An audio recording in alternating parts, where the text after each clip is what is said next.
Another week goes by, and the closer we get to the year mark of when the pandemic started. But as more time passes, more answers and more research are happening as well. But more challenges are presenting themselves too. But as we all work together to find common ground, we're also getting closer to a brighter future ahead. Vaccines are rolling out, and the process is getting stronger. And tonight, we're checking in to see how it's going at a local hospital and answering all of your coronavirus questions, from the virus itself to how it's impacted other areas of health. As we work with each other, we together, a coronavirus discussion.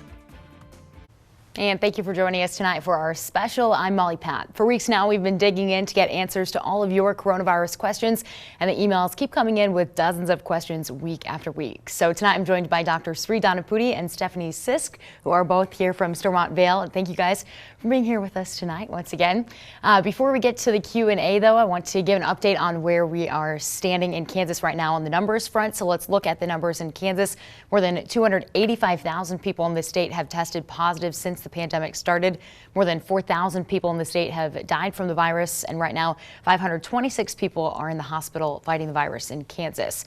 Now, as of today on the vaccine front, the state reports that more than 413,000 doses have been distributed across Kansas, and this number is the same from last week. More than 303,000 vaccines have been administered, including both first and second doses. That means more than 74,000 people have been vaccinated since last Monday. Now, the state in total says that more than 233,000 people have been vaccinated, which is 8% of Kansans. So with that, let's get started with our questions. Dr. Donapudi, let's start with you. So how is vaccine rollout going after a couple weeks? You got under your belt. Any changes in dose allotment as well? And dose allocation, unfortunately, Molly. We're still working within what KDHE is allocating for the county, which is 2,000 doses total for all of the eligible groups in phase 2 right now. Things at the vaccine clinic are moving steadily. Basically, every time we have an allocation available, we're filling those appointments within 24 hours. So still a lot of demand and a lot of interest. Yeah, and can you talk about the new waiting list? Phone call number is also really great too. It's a new resource for people. Can you explain that? And then some people are saying that they call right at 8 in the morning and all 40 spots are already taken right away. So can you kind of walk people through that? Absolutely. So basically at this point, the way that we are inviting people to sign up for those appointments, given how limited the doses that we have available are, is that we are leveraging our patient portal, a MyChart, to be able to send people the invitation to get scheduled for an appointment. And we are looking at improving our support for that resource so we can get more people through that process if possible. We changed our entrance to the clinic to be able to make it more accessible, get people out of the horrible cold weather that we're having right now. Still about the same amount of walking inside, so that was another change that we made recently. And to your point, the end of day process. So basically, each vial has between 5 to 7 doses. And we don't know precisely until we're drawing it up. So sometimes we don't have a perfect number for how many vaccines that we're going to have that day, and then some people don't show up for their appointments. So at the end of the day, sometimes there are some doses left over, and we don't want any doses to go to waste.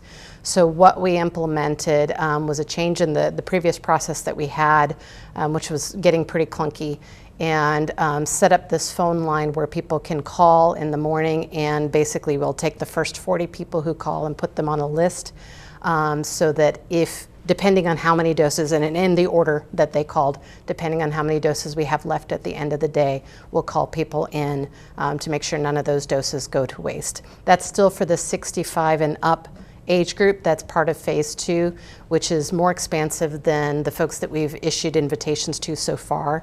We've only made it down to 72 in our patient portal as we work through other ways of reaching patients as well. And if you call, let's say on a Monday, do you have to, and you make it on that 40 list, do you have to call again on Tuesday, or does it roll over? It's a fresh start. That's the only way that we could keep it fair for each day. And I understand there's a lot of demand and a lot of interest and not a lot of vaccine right now. So I understand that that phone line is getting hit pretty hard in the morning, and those spots are filling up pretty quickly. But we're all looking forward to when we will have more vaccine available and we can actually schedule more people and that becomes less of the main avenue that people are trying to use. Yeah, definitely just keep calling and be patient on that one. All right, Stephanie, you work at the Weight Management Center. So what are some trends that you're seeing going on right now because of the pandemic? Yeah, so I am not a COVID expert, but I can definitely help with losing that weight that you might have gained with the quarantine. And so really what we've noticed over the last year is a trend of gaining weight while we're in quarantine. And let's think about it, right? COVID came and it's been really depressing. We've been stuck at home. There hasn't been a whole lot of plans. So really a lot of things that we've looked forward to is food related.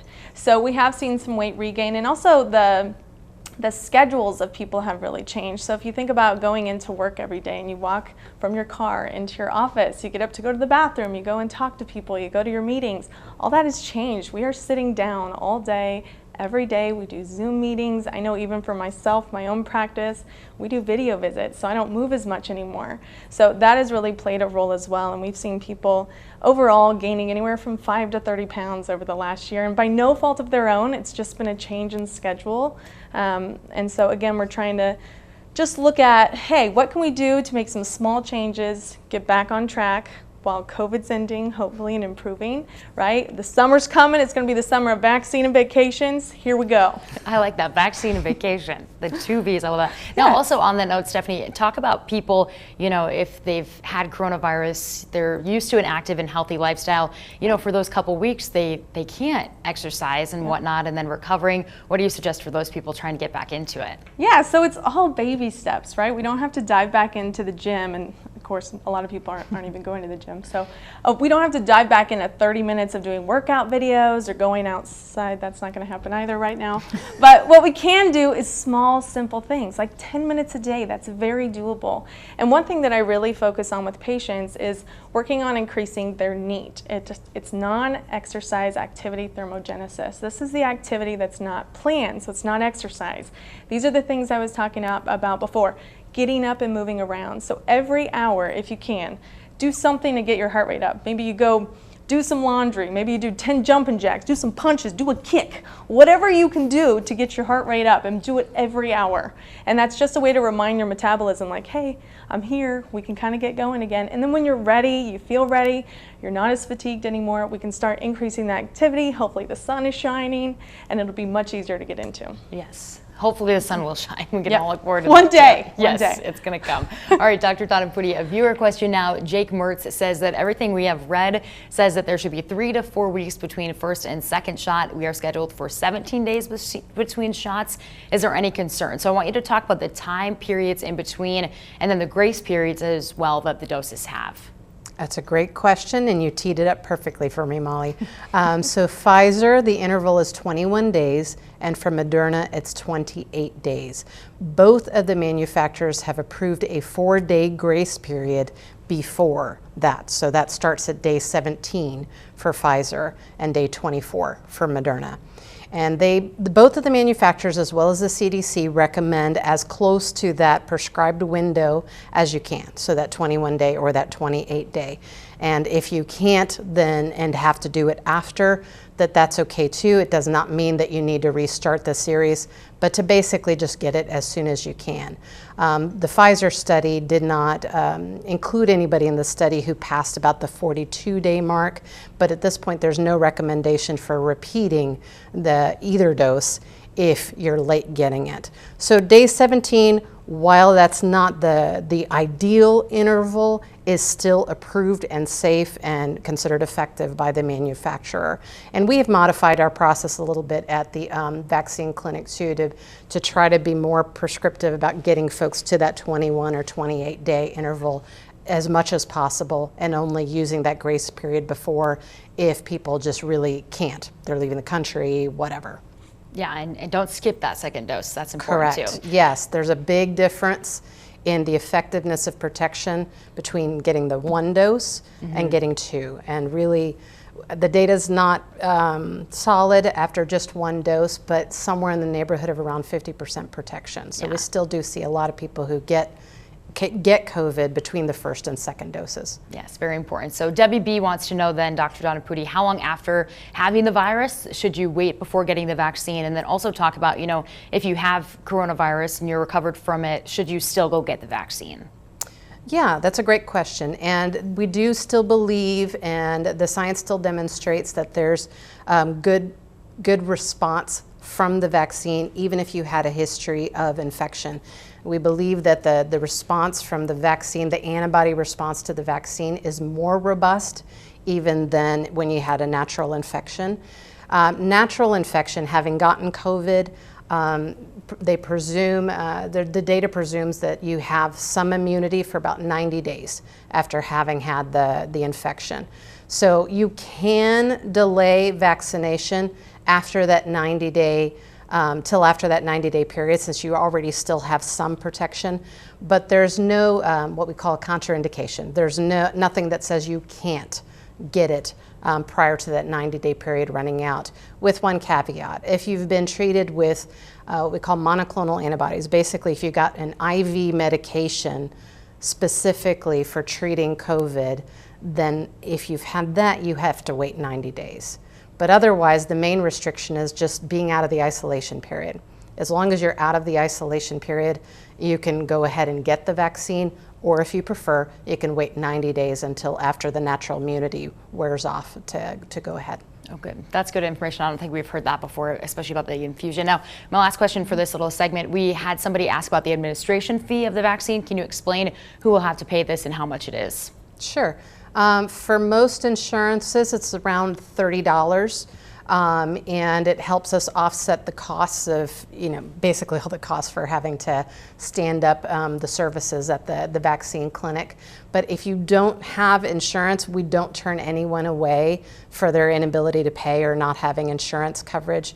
There are federal support dollars available, and we would just use those dollars to help offset that administration fee. So it should not be anything out of pocket if you don't have insurance to cover that administration fee. Awesome. Okay, we're going to take a quick break here, but when we come back, we're going to talk about healthier options to make at home during the pandemic, more vaccine questions, and what the future looks like with vaccines and antibodies. We'll be right back.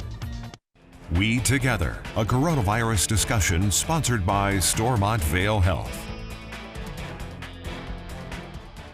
Welcome back to our coronavirus special discussion tonight. We have a lot more questions to get to. So Stephanie, let's start with you for this one. It has been hard being at home for almost a year now to stay motivated, active, and eat healthy. What are some healthier options that people can be making at home?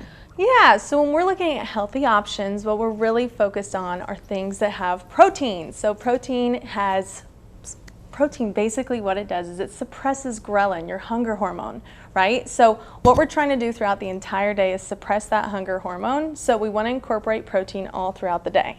Okay, these are things like meat, dairy products like cottage cheese, we're looking for Greek yogurt there. You can also do things like seafood, protein shakes, protein supplements. So if we can incorporate those all throughout the day, even better. And then we're also looking for fiber. So fruits, vegetables, whole grains, those are going to be your better options as well.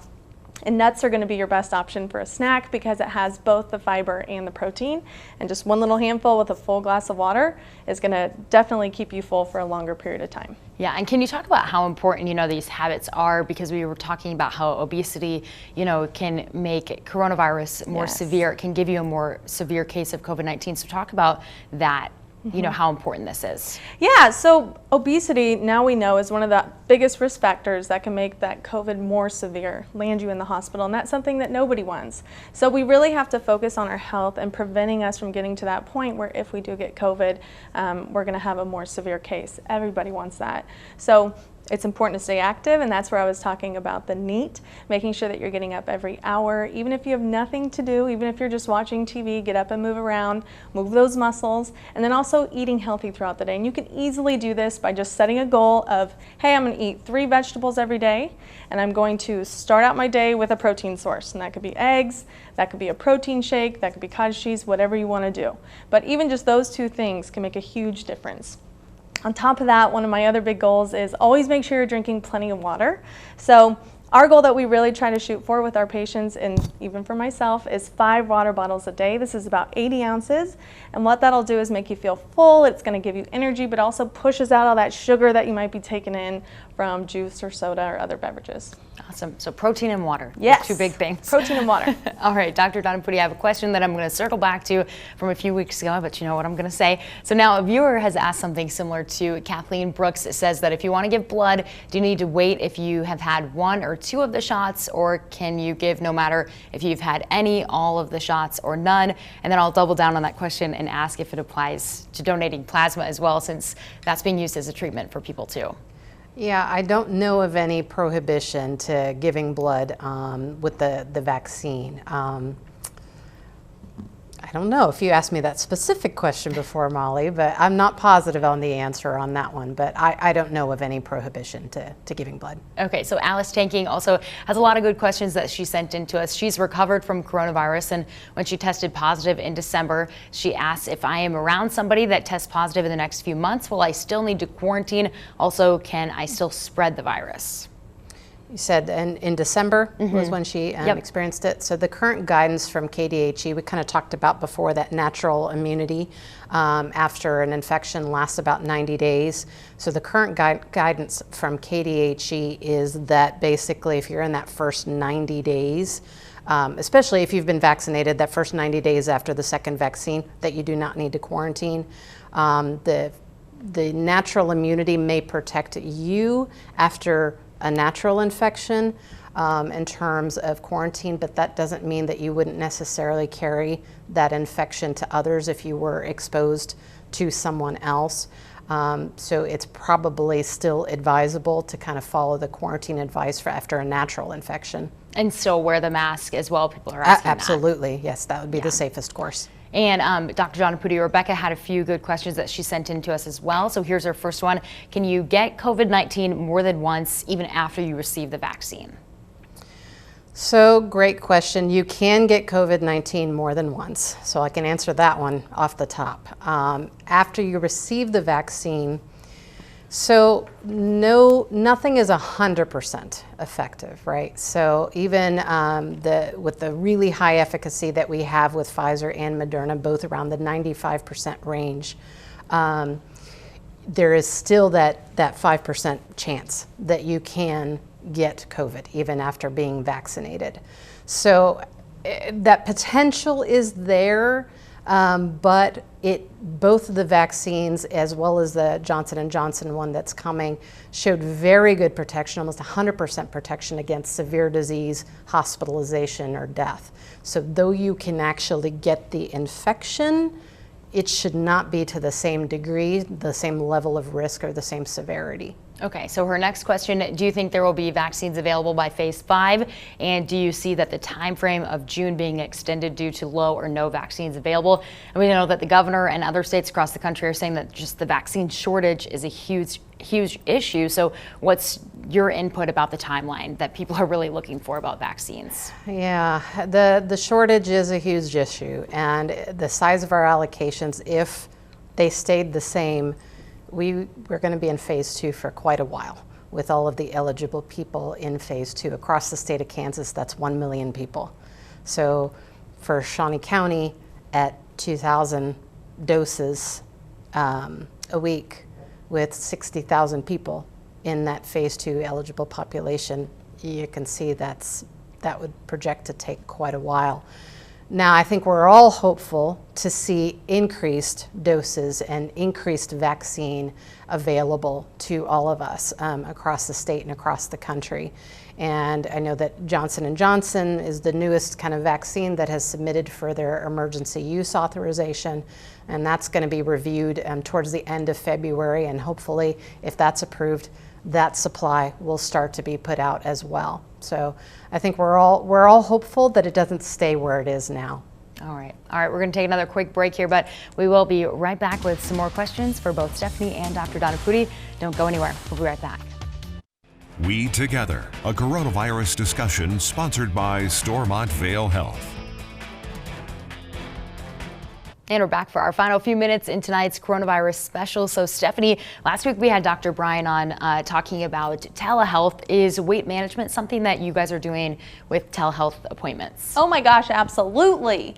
So telehealth has been an amazing, really a really great benefit with weight management, but also to all healthcare, right? And especially look at today, right? It's absolutely freezing out. It was impossible to almost get to work today. So we were still able to see all of our patients today through telehealth. We were still able to manage any of the issues they were having, prescribe medications. So it's been so helpful to have telehealth, and we absolutely use it in weight management, and we're going to be using it long term. Yeah. As long as insurance is covering it, we're going to keep going with it. Yeah, I was going to ask if it will go Yeah. on into the future, you know, even when the pandemic's over. We hope so. Dr. Donna Pudi, have you heard if it is? So far, so good. Yeah. So hopefully the insurances stay the course. Yeah. Telehealth will continue. All right, Dr. Yes. Donna Pudi, can you talk about other variants of the virus, and are these new variants going to put us right back to square one where we started almost a year ago? Just anything up to your knowledge at this point. So I would not say square one. So I think the vaccines are still demonstrating effectiveness even with the variants. Some of the studies with Johnson & Johnson's vaccine, since they kind of started their process a little later than Pfizer and Moderna, they did see in some of the countries where there was more prevalence of the variants that they saw a little bit lower effectiveness of the vaccine for moderate disease. Again, still really good protection for the severe disease and hospitalizations and deaths, but a little bit lower potentially for the moderate disease. But the vaccines are still showing overall protective effect, even with the variants. The main concern with the variants is just that they spread more easily and more rapidly. So the quicker that we can get more vaccine and get more vaccine out there, the better off we'll be. Absolutely. And so just released today, hospitals in Shawnee County are actually at their lowest that we've seen in months from now. So how is that helping, you know, the hospital as a whole, letting things up a little bit? It's been a huge relief. I don't know how else to say it other than that. I know that our nursing staff, our physicians, our APPs, and all of the support staff in the hospital have been spread really, really thin over the course of almost a year now, so that we've been fighting this battle, and some points of that, you know, far worse, far in excess of anything that we expected to manage. And I know we've had conversations about having to convert some of our hospital spaces. So it's been nice to be able to take a breath and to be able to start looking at some of our more routine processes and procedures instead of just the crisis. Absolutely. And so Marjorie Henderson emailed us saying that she signed up for the vaccine and is really wondering if there's anything that she should be looking for, that, okay, she did it okay, here's some confirmation that you guys have her information while she waits for an appointment call to come. So I'm a little puzzled by the question, and I think sometimes there's some confusion between how the different folks in the community are approaching their scheduling and their vaccination processes. So the county has an interest form on their website, and St. Francis also the same. They have an interest form on their website, and that is what they're using in order to call people to schedule them for their vaccine clinics.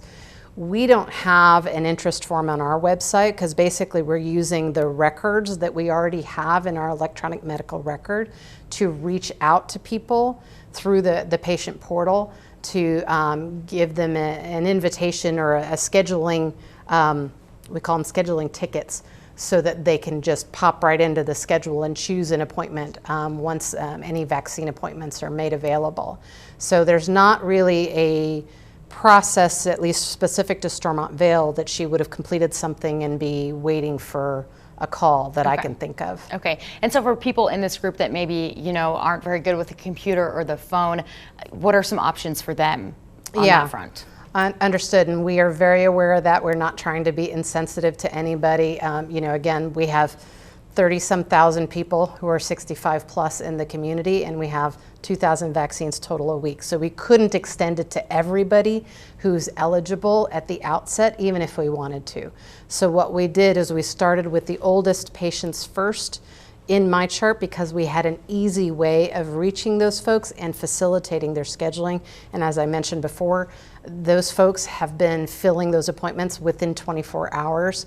We are working through strategies for increasing our support for that platform so that we can try and enroll more people who we have records for but aren't currently enrolled in the patient portal, that we can get them signed up to it to make it easier for them and easier for us to reach them to get scheduled for an appointment. Yeah. We are working on some phone access as well, but it's just, our site is set up to be able to serve over 1,000 patients, maybe even 2,000 patients a day if they're able-bodied and able to navigate the site easily. And to do something on that scale and to be able to move that amount of vaccine quickly, we have to have an efficient process to be able to allow people to schedule. So the phone is, it's good for one-on-one. Yeah. But it's new. We're all changing and we're all working through it. Absolutely. All right, thank you both so much for taking the time to answer all of our questions tonight. We really appreciate it. And I do want to thank all of you for watching tonight. We appreciate you sending in all of your questions, and we don't want you to stop here. So if your question didn't get asked tonight, don't worry. I read all of them and put them in a folder. Send them to coronavirus@ksnt.com. Have a good night.